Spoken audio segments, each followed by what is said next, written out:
Okay.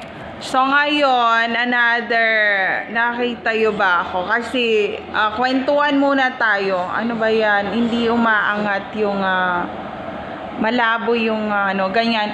Meron ako nakita sa barko na isang bakla sa to go na barko, and she put lots of video into my face. Talagang binidyoan niya akong ganyan ang mukha ko. And ayun lang, concern lang ako para saan yung pag-video sa akin ng the whole face ko ganyan-ganyan. Hindi ko alam kung anong problema niya, and kung ano man ang problema mo, saan mo gagamitin yung video, kaya bakit mo ako kinuhanan ng video. So ngayon, not allowed doon sa kwarto yung wifi. So nandito ako sa living area. So yan yung aking outfit. So nasa living area ako. Dito lang pwede mag-upload ng video. So ayan. So ayan yung view dito sa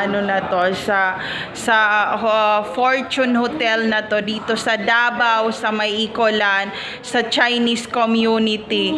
So ang ganda pa nung hotel. So pakita ko sa inyo yung outfit ko. Siguro hindi ko muna mabubuksan yung laptop kasi nagmamadali ako, papunta naman ako sa ibang lugar. So ayan yung aking pa-outfit. Ayan yung outfitan ko. Ang ganda ng living area nila dito. So dati tong casino dito sa May Davao, dating casino itong Fortune Hotel na to. So ayan yung view. Ayan. Dati siyang hotel, dati siyang casa o casino and hotel.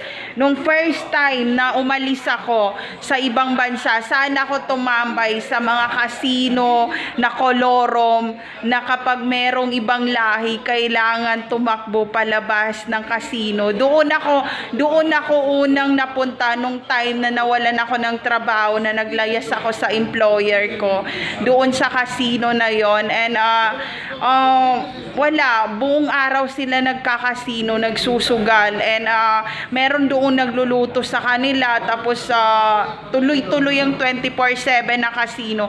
So yung asawa ko ba, saan siya nung naglayas siya sa trabaho, bago siya naging famous, bago siya nagkaroon ng pangalan, sa kasino rin, the same connection din ng kasino na pasugalan or sugalan kung saan din ako naglayas. So mga Chinese, Chekwa, Filipino, yung nandoon sa mga casino na yun na pasugalan. So ngayon, dati na-accept ako sa trabaho, sa hotel, ganyan. There's sa Pilipinas na parang sinabotay yung application ko, na sila na lang raw ang magtatrabaho sa hotel kung saan ako na-accept na clerk sa hotel. Sobrang nanginayang ako sa ang trabaho na yun, kasi na-accept na ako interview, ganyan-ganyan, pinaikot, ganon-ganon, tapos okay, accept the work na. Biglang may pumunta doong babae, siyang napunta doon sa clerk hotel na pinagtatrabawan ko, na dapat sa akin. Ang naging problema, si Ate Girl, marami siyang mga ibang lahi na kumbaga part-time job na hindi part ng trabaho. So ang dami niyang sex scandal sa hotel kung saan hindi ako natanggap. So how the karma's happening to those ladies? Yak, nakakadiri kayo, putang ina mo, sa panahon na dapat akong nasa hotel. Ngayon, hinahanap ka na ng mga pulis. Punyeta ka, hindi ka makontento. Clerk ka na sa hotel. Marami ka pang pa-scandal. At pinakamalala, pati yung mga baby mo, ginawan mo ng video scandal sa hotel kung saan ikaw ang sumabotahi ng trabaho ko. Ito lang sinasabi ko sa iyo, Ate Girl, anong pakiramdam kung ang asawa mo, ang anak mo, ikaw mismo, nasa hotel, na 5-star hotel, na may-ari ng US hotel, ay marami kang scandal. Ang denial mo, Ate Girl. Malibog ka, no? Putang ina Alam mo, hayop ka, karma sa'yo yan. Ang daming niyang video talaga.